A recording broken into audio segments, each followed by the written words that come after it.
Le chef de l'État est rentré du Portugal hier soir. Avant cela, il était à Madrid, au sommet de l'OTAN, où quelques frictions sont nées avec la Chine. William Molinier, vous avez suivi ce sommet de l'OTAN pour Europe 1. Si l'Alliance Atlantique n'a pas clairement désigné la Chine comme une ennemie au même titre que la Russie, elle s'inquiète quand même. Oui, trouver les bons mots a fait l'objet de longues discussions hier entre chefs d'État à Madrid dans son nouveau concept stratégique, document de 16 pages publié pendant le sommet. L'Alliance présente pour la première fois la Chine comme un défi pour ses intérêts. La formulation n'est pas au goût de Pékin qui considère que l'OTAN s'obstine à salir la politique étrangère chinoise. Réponse du président français hier face à la presse. L'OTAN n'est pas une alliance contre la Chine. Mais il nous faut tenir compte d'une part des défis systémiques que pose la montée en puissance de la Chine dans cet espace, et d'autre part de la contestation de l'ordre international que le partenariat entre la Chine et la Russie vise.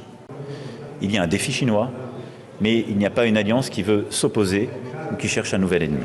Prudence, car il n'est pas question de mettre la Chine et la Russie sur le même plan, mais fermeté, car l'OTAN reproche à Pékin ses opérations hybrides de cybermalveillance, sa rhétorique jugée hostile ou encore ses activités de désinformation à l'encontre des alliés.